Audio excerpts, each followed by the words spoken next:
सिद्धा ने इस दौरान में अपने जिस्म के गिर्द लिपटा हुआ सांप निकालकर हाथ में ले लिया। उसका बेटा काला सांप फन उठाए हुए था। पानी भरती औरतों ने सिद्धा के हाथ में सांप देखा तो उन्होंने वहीं हाथ जोड़कर उसे प्रणाम किया और पलटकर गांव की तरफ भागी। गांव सिर्फ झोंपड़ियों पर मुश्तमिल था। वहां सबको मालूम हो गया था कि सांप माता आई है। गांव की औरतें, मर्द और बच्चे सांप माता की जय हो, सांप माता की जय हो के नारे लगाते बाहर आ गए। सिद्धा ने सांप वाला बाजू पर उठाया और तमिल जबान में बोली, मैं सांप माता हूँ, ये सांप के पिता हैं, मेरे सांप बेटे के दर्शन करो। सिद्धा ने सांप को हाथ से छोड़ दिया और मुझे बैठने का इशारा करके खुद भी वहीं नदी के पास बैठ गई। सांप बेटा कुंडली मारे बैठा फन उठाए झूम रहा था। उसका रुख अपनी माता की जानिब था। गांव के लोग ऊंची आवाज में सांप बेटे की मद्दाही में अश्लोक गाने लगे। औरतें घरों से नारियल और चावल थालियों में रख कर ले आईं और ये थालियां हमारे आगे रख दी। सिद्धा ने गांव के लोगों को मुखातिब करते हुए कहा, सांप माता सौराष्ट्र के नाग मंदिर के दर्शनों को जा रही है, हमारे लिए चांदी और तांबे के सिक्के लाओ, हमें रेलगाड़ी के लिए भाड़ा चाहिए। एक बूढ़ा देहाती हाथ बांध कर आगे बढ़ा और बोला, सांप माता हमारे पास सिर्फ नारियल और चावल ही है, हम गरीब लोग हैं, हमारे पास चांदी और तांबे के सिक्के कहाँ, हमें माफ कर देना। सांप मैया हम गरीब लोग हैं। सिद्धा ने मेरी तरफ देखा। मैंने उसे आंख से इशारा किया कि जाने दो, हम कोई दूसरा बंदोबस्त कर लेंगे, अब हमारा वहां रुकना फजूल था। मेरी ईमा पर सिद्धा ने उससे ये मालूम कर लिया कि रेलवे लाइन कहाँ है। ये रेलवे लाइन दरिया पार का एक जंगल उबूर करने के बाद आती थी। इस रेलवे लाइन पर आगे जाकर एक छोटा सा स्टेशन था। हम उस गांव से निकलकर दरिया की तरफ रवाना हो गए। वहां सिद्धा ने अपना लिबास तब्दील कर लिया था। एक औरत ने उसे गेरुए रंग की काली पट्टी वाली धोती नुमा साड़ी पेश की थी। दरिया किनारे पहुंचते पहुंचते दिन की रोशनी कम हो गई। सूरज दरिया पार के ऊंचे घने दरख्तों के पीछे उतर गया। दरिया का पाट ज्यादा चौड़ा नहीं था, लेकिन फिर भी सिद्धा उसे तैर कर पार नहीं कर सकती थी। हम दरिया के साथ साथ मगरिब के समत चलने लगे। काफी आगे जाकर एक छोटा सा घाट आ गया। वहाँ एक कश्ती बंधी हुई थी जिसमें एक बूढ़ा मल्लाह बैठा नारियल पी रहा था। मेरे पास कुछ रकम मौजूद थी। मैंने किराया अदा किया और मल्लाह ने हमें दरिया पार उतार दिया। उस मल्लाह की ज़बानी मालूम हुआ कि उस जंगल में रात को सफर करना बेहद खतरनाक होता है। बोला, इस जंगल में सांप, चीते और शेर बहुत हैं, बेहतर है कि रात यहीं दरिया किनारे गुजारो, सुबह को सफर करना। उसने बताया कि जंगल के पार रेलवे लाइन है, उस पर 4 कोस आगे श्रीरंगम का रेलवे स्टेशन आता है। मैंने सिद्धा को मशवरा दिया कि हमें बूढ़े मल्लाह की हिदायत पर अमल करते हुए रात को जंगल में सफर नहीं करना चाहिए, लेकिन उसे अपने सांप बेटे पर बहुत भरोसा था। उसने कहा कि उसके सांप बेटे की मौजूदगी में कोई दरिंदा या सांप उनके करीब नहीं भटकेगा, लेकिन इसके बावजूद मैं कोई खतरा मोल लेना नहीं चाहता था। किनारे से चंद कदम के फासले पर एक उमूदी चट्टान के नीचे एक छोटा सा कुदरती चबूतरा बना हुआ था। हमने वहीं रात गुजारने का फैसला किया। हम गांव से एक थैले में चावल की 4 रोटियां, मछली का अचार और 4 नारियल साथ लाए थे। मैं थैला चबूतरे पर रख कर नीम दराज हो गया। सिद्धा मेरे करीब बैठ गई। थोड़ी देर बाद उसने साड़ी से अपने सांप बेटे को बाहर निकाल लिया। मैं परे हट गया। वो मुस्कुराई, अरे तुम इससे डरते हो, ये तुम्हारा भी बेटा है। मैंने दिल ही दिल में उसके सांप बेटे को कोसा और बज़ाहिर मुस्कुराते हुए कहा, नहीं, मैं इससे कहाँ डर रहा हूँ। सिद्धा ने एक कहका लगाया और अपने सांप बेटे को लेकर दरिया की तरफ चली गई। मैंने इत्मीनान का सांस लिया। मुझे उसकी सांप जैसी चमकदार आंखों से बहुत खौफ आता था और अब तो उसके पास एक जहरीला सांप भी था। खुदा जाने कब गुस्से में आकर डस ले। सांप का क्या एतबार। मैं आइंदा के प्रोग्राम पर गौर करने लगा। हम कर्नाटक में दाखिल होने वाले थे, जहाँ पता नहीं दाखिल हो गए थे। उसके आगे मेरी मंजिल सूबा सौराष्ट्र थी, जहाँ मुझे सिद्धा को उसके मछेरे माँ बाप के हवाले करके राजस्थान की तरफ निकल जाना था, जहाँ से मुझे पाकिस्तान का बॉर्डर उबूर करना था। वो रेगिस्तानी और गैर आबाद इलाका था।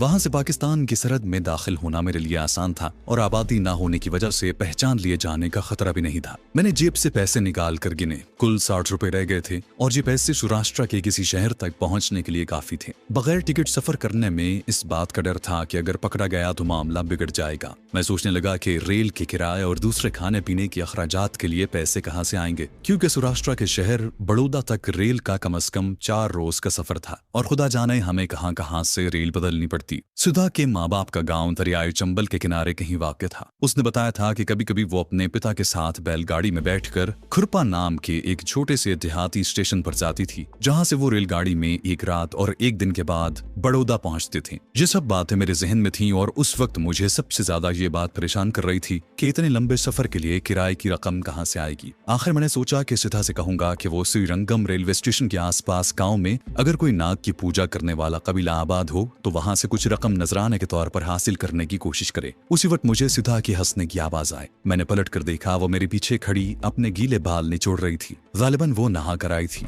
वो हंसते हुए बोली, रघु, दरिया का पानी बहुत ठंडा है, जाओ तुम भी नहा लो। मैं जल्दी से उठा और दरिया की तरफ बढ़ गया।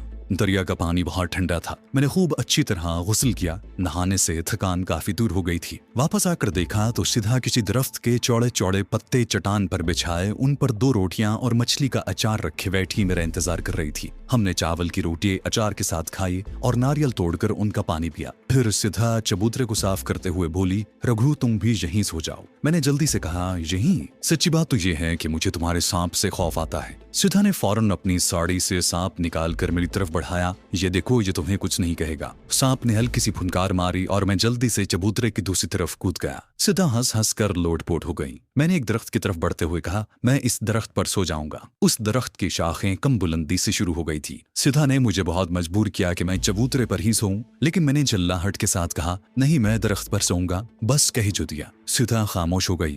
थोड़ी देर बाद वो चबूतरे पर लेटी हुई बोली, रघु तुम मुझे मार भी लोगे तो मैं कुछ नहीं कहूंगी। तुम मेरे पति हो और पति देवता सम्मान है। अच्छा, जहां तुम्हारी मर्जी है सो जाओ। मैं अपने सांप बेटे को अपने पास छोड़ दूंगी। ये मेरी हिफाजत करता रहेगा। मैंने दरख्त की तरफ जाते हुए कहा, भगवान के लिए इसे मेरे पास न भेजना। मैं अपनी रक्षा खुद कर सकता हूँ। सिधा ने कोई जवाब न दिया। मैं दरख्त पर चढ़ गया। एक जगह काफी मोटा 2 शाखा तना था। मैं उस पर टांगे फंसाकर बैठ गया और एक मोटी सी शाख से टेक लगा ली। मैं सोच रहा था कि अगर श्रीरंगम स्टेशन के आसपास नाग की पूजा करने वाला कबीला आबाद न हुआ तो सफर के अखराजात के लिए रकम कहां से आएगी। मुझे अपने गले में पड़े हुए मुकद्दस तावीज का ख्याल आया। मैं उसकी मदद से किसी भी हिंदू साहूकार की दुकान पर जाकर उसे हुक्म दे सकता था कि वो इतनी रकम मेरे हवाले कर दे। लेकिन नक्श के बुजुर्ग ने मुझे खबरदार किया था कि अगर मैंने मुकद्दस नक्श से बददियानती क्या कोई काम लिया तो उसका असर जायल हो जाएगा और मुझे इसका खमियाजा भुगतना पड़ेगा। चुनाचे अब ले देकर सिर्फ सिधा ही से उम्मीद की जा सकती थी। मैंने शाखों के बीच से आसमान की तरफ देखा। तारे निकल आए थे।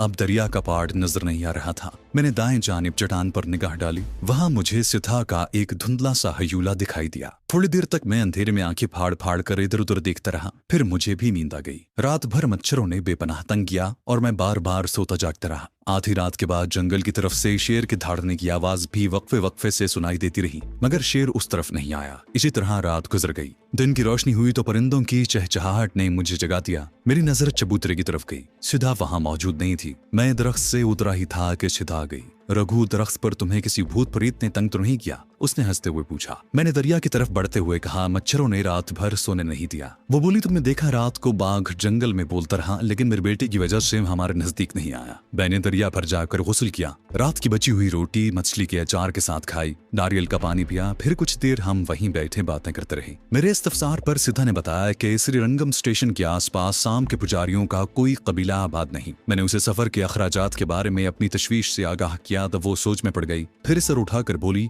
मैं हर स्टेशन पर सांप का तमाशा दिखाकर पैसे जमा कर लिया करूंगी। मैंने कहा, इस तरह तो तुम्हारे माता पिता तक पहुंचने में 2 साल लग जाएंगे। जानती हो तुम्हारा गांव यहाँ से कितनी दूर है? वो बोली, हम बगैर टिकट रेल में बैठ जाएंगे। किसी टिकट बाबू ने तंग किया तो मैं अपने बेटे को उस पर छोड़ दूंगी। मैं चिल्ला कर बोला, सिधा अब उठो और चलो, दिन काफी चढ़ा आया है। अभी हमें पूरा जंगल पार करना है। सिधा ने मुंह फुला लिया। वो खामोशी से उठी, बची हुई रोटी और अचार का थैला उठाया और मेरे साथ उस पगडंडी पर चल पड़ी जो घने जंगल में जाती थी। जंगल में दाखिल होते ही दिन की रोशनी काफी कम हो गई। ऊंचे घने और गुंजान दरख्तों का इस कदर फैलाव था कि धूप ऊपर ही कहीं घनी शाखों में उलझ कर रह जाती। ये जंगल बड़ा खतरनाक था। हमें जगह जगह जंगली जानवरों के कदमों से कुचली हुई घास मिली। मैं इस जंगल से गुजरने का खतरा मोल लेना नहीं चाहता था, लेकिन रेलवे लाइन तक पहुंचने के लिए इसके सिवा दूसरा कोई रास्ता न था। जंगल में लोगों के चलने से एक पगडंडी सी बन गई थी। हम उसी पगडंडी पर चले जा रहे थे। दोपहर को हम एक जगह दरख्तों के नीचे आराम करने के लिए बैठ गए। वहां करीब ही एक चश्मा बह रहा था। हमने हाथ मुंह धोया और बची हुई रोटी खा ली।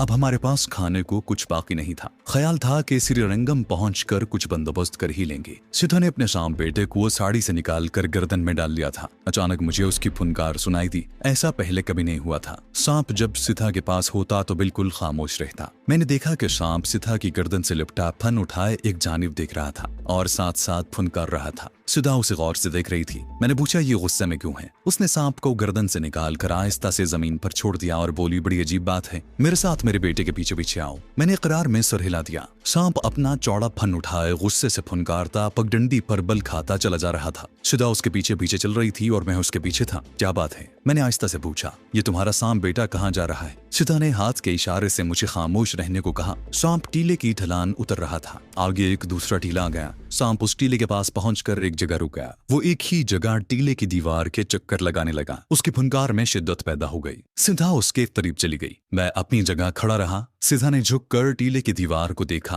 फिर मेरे पास आ गई। उसका चेहरा खुशी से दमक रहा था। उसने मेरी आंखों में आंखें डालकर कहा, रघु, तुम्हें रेल का भाड़ा चाहिए था ना? मैंने कहा, हाँ, मगर रेल के भाड़े का यहाँ क्या जिक्र? सिद्धा ने टीले की दीवार की तरफ इशारा करके कहा, इस दीवार को देख रहे हो जहाँ मेरा बेटा गोल चक्कर लगा रहा है? मैंने कहा, हाँ, लेकिन बात क्या है? वो बोली, इस दीवार के नीचे किसी राजा का खजाना दफन है। इस खजाने की रखवाली एक सब्ज जहरीला सांप कर रहा है। मेरे बेटे को उसकी बू आ गई है। ये काला सांप खजाने के सांप का दुश्मन होता है। अब ये जब तक उसे हलाक नहीं कर देगा या खुद हलाक नहीं हो जाएगा, यहाँ से आगे नहीं बढ़ेगा। मैं सकते में आ गया, फिर अपने हवास मुजतमा करके बोला, लेकिन सिद्धा, तुम्हें कैसे पता चला कि इस दीवार के नीचे खजाना मौजूद है? सिद्धा मुस्कुराई, रघु, हम नाग की पूजा करते हैं। हमें सांपों की एक एक आदत का इल्म होता है। तुम इस दीवार को खोदो, अंदर खजाना जरूर मौजूद होगा। मैंने कहा, मगर इस खजाने पर तो सांप बैठा है। वो बोली, हम इस सांप को बड़ी आसानी से हलाक कर देंगे, फिर खजाना हमारा होगा। हम अपने गांव में जाकर शानदार महल बनवाएंगे। मेरे साथ आओ। हम दोनों ने अपने खंजर निकाल लिए और दीवार की तरफ बढ़े।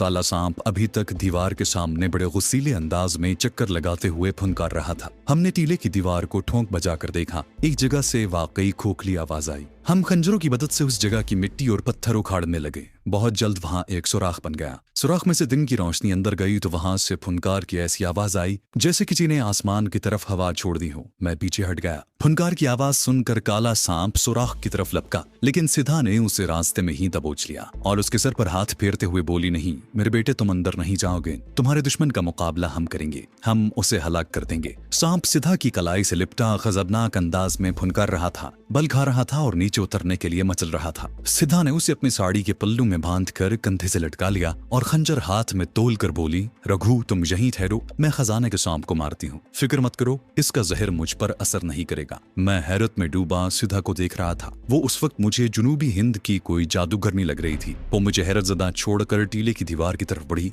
जहाँ सुराख से फुनकारने की आवाजें आ रही थी। मैंने सिद्धा से कहा, भगवान के लिए वापस आ जाओ, हमें खजाने की जरूरत नहीं है। सिद्धा ने वहीं से जवाब दिया, रघु, अब मुझे आवाज न देना। अगर तुम्हें डर लग रहा है तो चले जाओ। मैं अपने बेटे के लिए इस सांप को हलाक करने जा रही हूँ। उसने सुराख में हाथ डालकर फौरन निकाल लिया। क्या देखता हूँ कि सब्ज रंग का एक सांप अपना फन फैलाए फुनकारता हुआ सुराख के धाने पर नमूदार हुआ। वो इस कदर गैज़ो गज़ब के आलम में था कि डसने के लिए बार बार फन उठा रहा था। सिद्धा एक हाथ में खंजर तोलती, दूसरा हाथ आहिस्ता आहिस्ता उसकी तरफ बढ़ा रही थी। उसके कंधे पर साड़ी में बंधा हुआ सांप बुरी तरह मचल रहा था। सिद्धा ने अपनी केसरी आंखें सांप की आंखों में डाल रखी थी। वो एक एक कदम आगे बढ़ रही थी। तीसरे कदम पर वो सांप के करीब पहुंच गई। फिर उसने एकदम से सांप की गर्दन पर हाथ मारा। सांप ने उसकी कलाई पर डस दिया, लेकिन इस दौरान मैं सिद्धा सांप को गर्दन से दबोचकर सुराख से बाहर खींच लाई थी। सांप 5-6 फुट से भी लंबा था। मैंने घबरा कर कहा, सिद्धा, तुम्हें सांप ने डस लिया है। सिद्धा ने खंजर से सांप की गर्दन काट दी और सांप का कटा हुआ सर नीचे फेंक दिया। फिर तेजी से साड़ी का पल्लू खोलकर अपने सांप बेटे को निकाल लिया। उसका सांप बेटा सब सांप की सरबुरीदा लाश पर टूट पड़ा। मैंने सिद्धा की कलाई पकड़ ली जहां सांप ने डसा था। वहां स्याह खून के 2 कतरे काले मोतियों की तरह चमक रहे थे। सिद्धा इन कतरों को गौर से देख रही थी।